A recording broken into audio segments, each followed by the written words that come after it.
afternoon, everybody. Good afternoon. I'm not sure if you can hear me, but I want to take this time to just thank you for joining with us today, 57 years after the assassination of my father, Martin III's father, in Memphis, Tennessee, around 6:01 p.m. Central Time.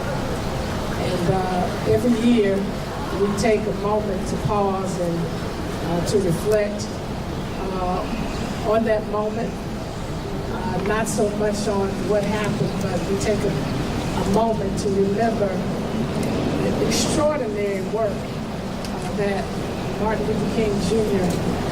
gave his life for. We remember the mission and not really the man.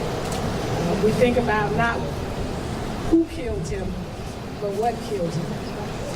And in this time, as we gather at a very peculiar time in the history of our world. And I just want to say to everybody that when you think of the life and the legacy and the work of Dr. King, remember that he was a man of hope.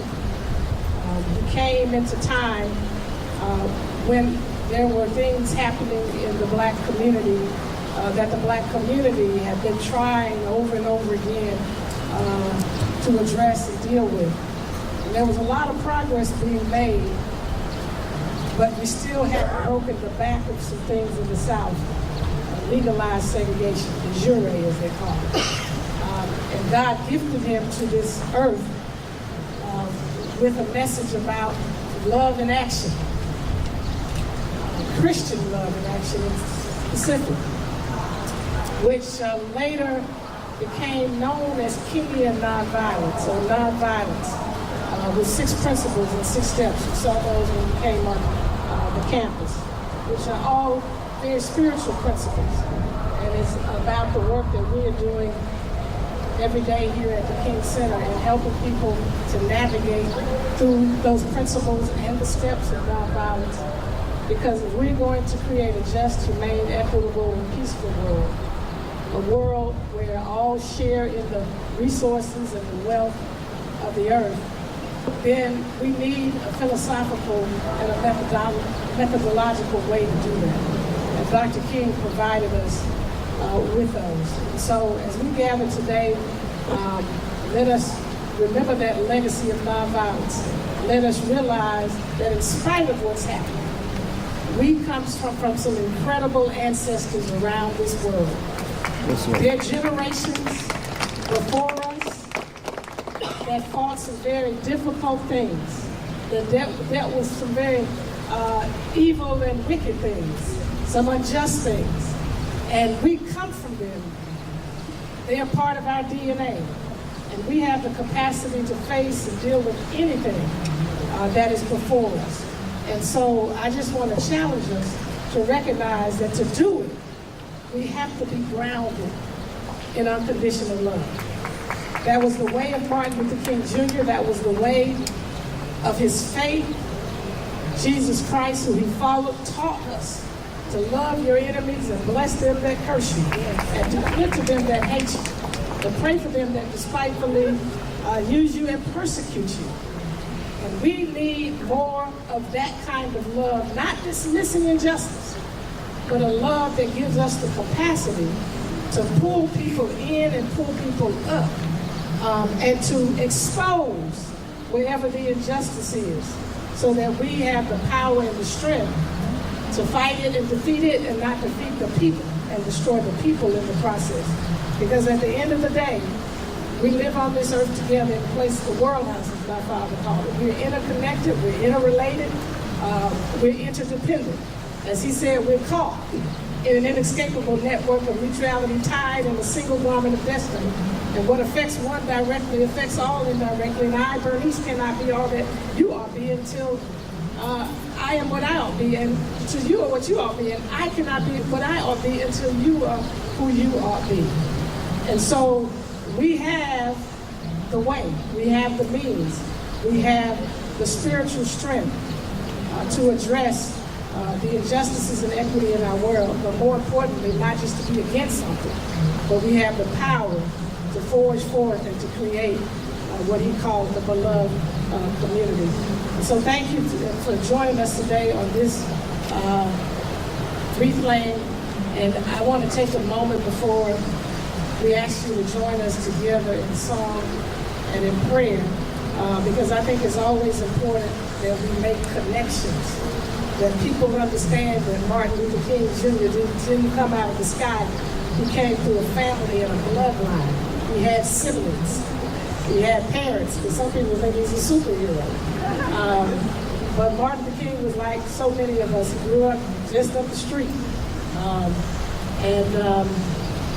He had some of the same challenges that children face today. He faced some of those challenges. Different time period, but he faced them. And he faced them with grace, and he faced them with the love of a family. And so I want to introduce members of the Martin Luther King Sr. and Alberta Williams King bloodline. We all descend from Martin Luther King Sr. and Martin Luther King and Mrs. Alberta Williams King. My father had two siblings, one brother and one sister. I'm going to introduce first my father's sister, Christine King Ferris, who left us, what was that, about 2 years ago now. Her firstborn, and they used to call you oldest. Your mom used to say firstborn. Dr. Christine King Ferris and Isaac Newton Ferris Sr.'s firstborn, oldest child, Isaac Newton Ferris Jr., is with us today.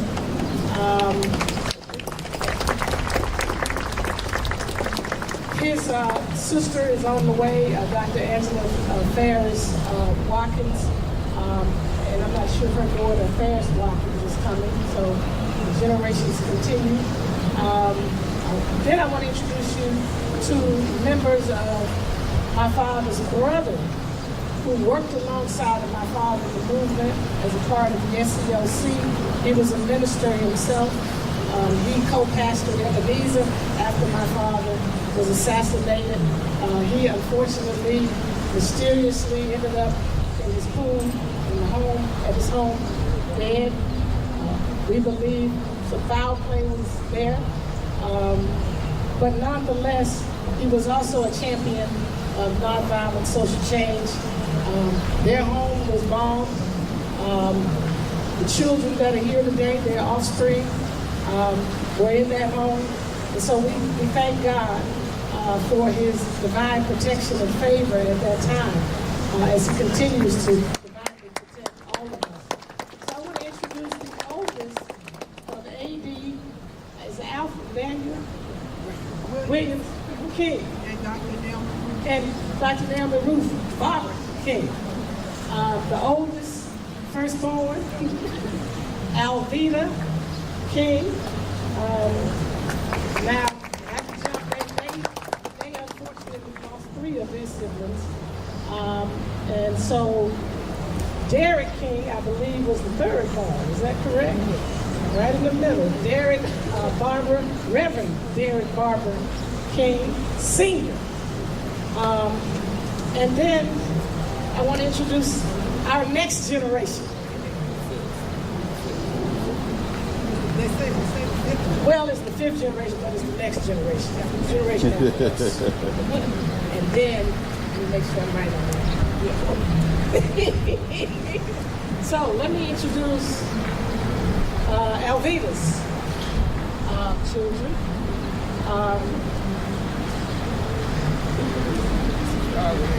I'm going to start with her second oldest, Dr. Eddie Bill. Her first could not be here. Dr. Eddie, that's right. Dr. Eddie Bill. The third. And then the next in line, Dr. Celeste Bill.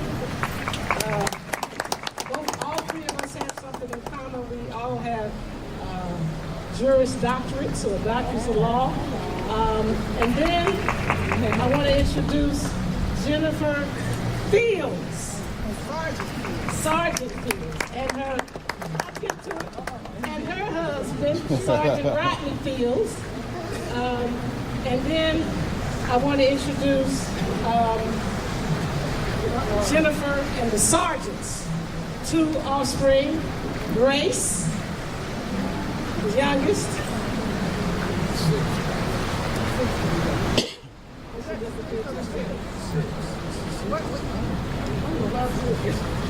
It's Mary Fields, correct? It's Mary's birthday. No, Mary has a birthday. Mary's birthday today. Riffy. Her birthday today.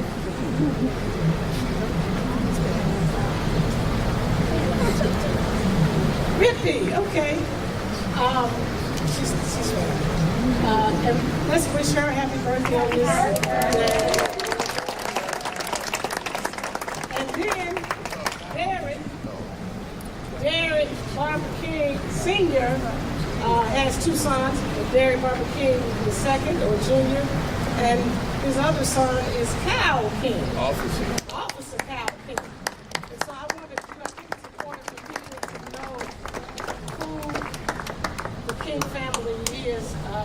My brother Martin Luther King III and his wife Andrea King and Yolanda Renee King could not be here today, but we want to recognize them as well. I think I covered most of it. Her oldest child, Jared Ellis, could not be with us today, and his wife Sandy, and her other 2 children, John Field and Joshua Field, and John's wife Stacy. So we are a wonderful, loving family because we came up in the family where they taught us about unconditional love. They modeled it, not just taught us, and that's a lesson for everybody here. Our young people need to see us model and exemplify certain things, not just talk to them.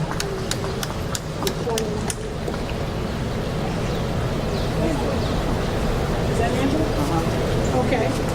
So Angela, Dr. Angela Ferris Watkins will join us. I told that's Isaac's sister and Dr. Christine King Ferris's daughter.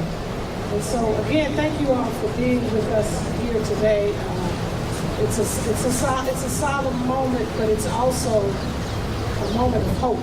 And we can never forget that because my mother refused to just become overwhelmed in her grief. She understood she had to institutionalize this legacy.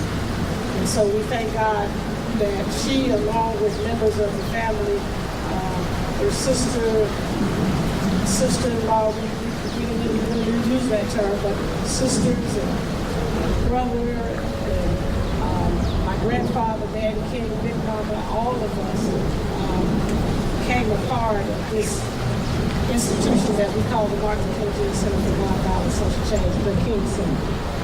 I was just introducing you earlier. So. All right, Dr. Alveda King is going to lead us in song, and then afterwards, Reverend Dan Bobby King Sr. is going to lead us in prayer. Thank you, ma'am. Hello, everyone. Hello. I was going to wear teal today. You look so lovely. All of you. It's good to see you. All right. Hi, everybody. I am Dr. Alveda Celeste King, and Martin Luther King Jr., Reverend Dr. Martin Luther King Jr. was a God-fearing Baptist preacher. Did y'all go there? Yeah. All right. So we're going to worship real quick. It's a song I learned in Sunday school over there in that church. So you can either do this, put this right hand right here, do this, or do this. Either one you want to do. I'm going to teach you a new verse. You'll understand it when you hear this. Sing it with me. If you didn't know this song, it's a good day to learn it. Sing along with me. This little light of mine, worship, I'm going to let it shine. This little light of mine, I'm going to let it shine. This little light of mine, I'm going to let it shine. Let it shine, let it shine, let it shine. Y'all did real good. Let's go to the second verse. It's a little bit new. red and yellow, black and white, all are precious in God's sight. Acts 17:26. So one blood, God made all people. So we are one blood human race. And Martin Luther King Jr. said we must learn to live together as what? Brothers, all that as sisters, and not perish together as fools. Here's the second verse. If you don't know it, it'll figure it out, okay? If your light won't shine, please don't put it out mine. Oh, if your light won't shine, please don't put out mine. This little light of mine, I'm gonna let it shine, let it shine, let it shine, let it shine. First, look at your neighbor. If you don't mean it, smile, people won't know it. All right? Here you go. If your light won't shine, I'll share some of mine. Oh, if your light won't shine, I'll share some of mine. Let's bring it to the end. This little light of mine, I'm gonna let it shine, let it shine, let it shine, let it shine. Y'all make a beautiful choir. God bless I wanted to mention, I forgot to mention a couple of other people. As many of you know, my brother Dexter passed away last year.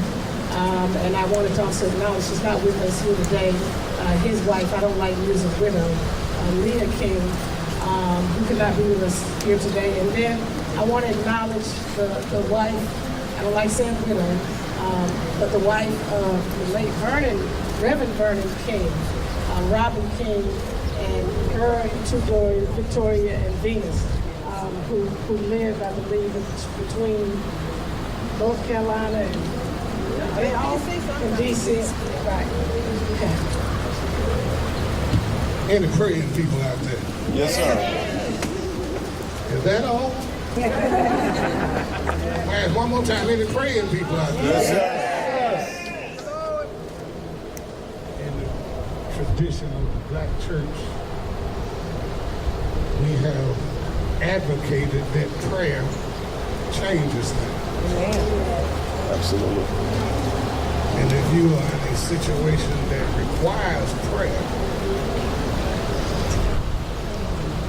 if you don't think your prayer is being answered expeditiously while you are praying for change, keep praying and you will change. All right, doctor. Come on.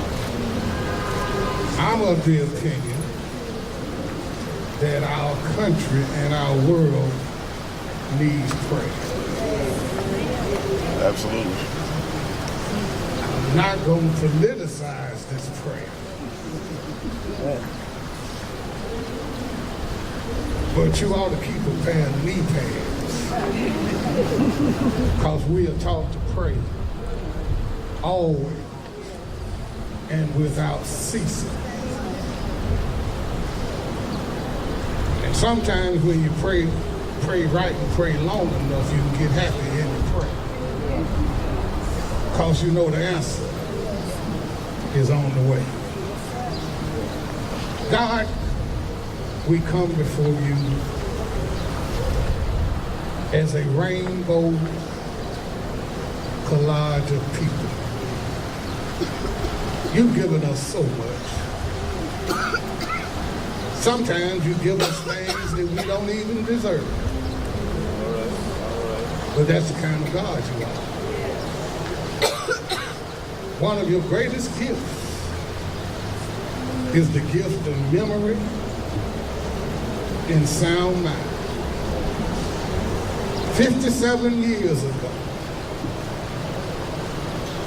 powers of darkness thought that they had put out a great light.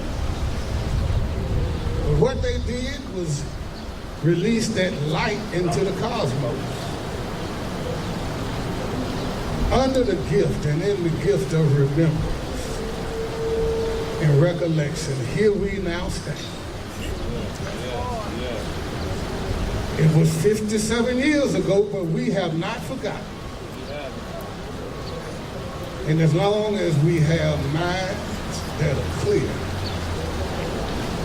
parenting generations will spread the message that there once lived a king. Yes, yes. An ordinary king who did not seek political power Yes. or prestige. But he read somewhere, we hold these truths to be self-evident, Yes, yes. that all people are created equal and are endowed by the Creator with certain inalienable rights, among which are life, liberty, and the pursuit of happiness. America, during his lifetime, had defaulted. Yes. But the prophet of God had to call on him to go before Pharaoh and say, let my people go. Yes. You wrote it, now we're going to challenge you to live it. He's gone now. But here we are, remembering and not forgetting. Yes. Thank God for those who see Dr. King was right. Yes. With God before him, the consciousness and commitment of people behind him, he stood before masses and said, one of these days, all of God's children, black men, white men, Jews and Gentiles, Protestants and Catholics will be able to join hands and say, free at last. Thank God Almighty, we are free at last. We're not there yet. We still got some work to do. And God, we're going to get it done with your help and with your power. So walk together, children. Don't you get weary. For it is written, be not weary in well-doing. For in due season you will reap if you faint not. We're going to keep coming here. We're going to keep reminding America that you still have to comply with some noble words. So some things ought to end the day they start. And God, we thank you for visiting with us as we continue this commemorative act. And now, unto him who is able to keep you from falling. May he be above us to inspire us, below us to keep us from falling, behind us to sustain us, going before us to lead our way. So wherever you are, that God is. And all who agreed with these words said, Amen. Amen. Amen. We shall overcome. We shall overcome. We shall overcome someday.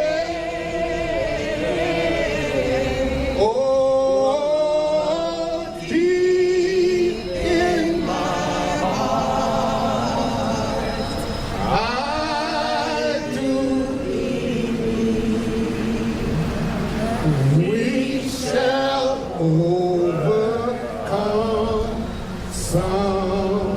someday. Go in peace.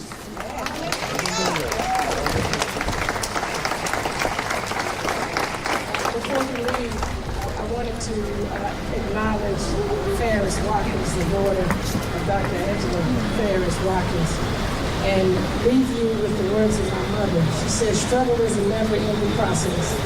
Freedom is never really won. You earn it and win it in every generation. Let's remember that we are the generation that has to continue the freedom struggle.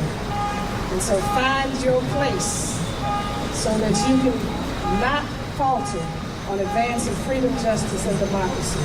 God bless you. Thank you. Bless you. We're going to take a few photos, so for those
right here, everybody look at me. Good, 3, 2, 1, hold it, good, good. Good. No, I want to photo of you and Angela and Dr. Alveda. Let's get everybody look this way. Right here, right here. Okay, so this is the generational thing right here.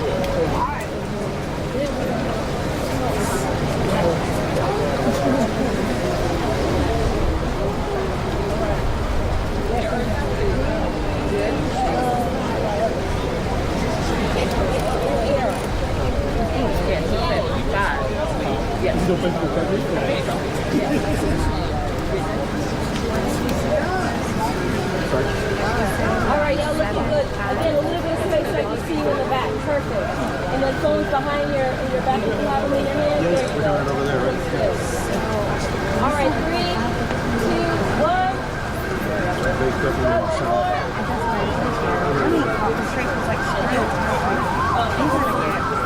Here we go.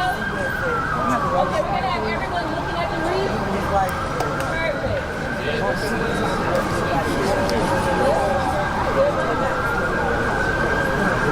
Good, stay there. Okay, y'all, come on, let's freak out. Good. No, I was doing that shot the way y'all was looking at Reed. That was my. Okay. Yeah, that's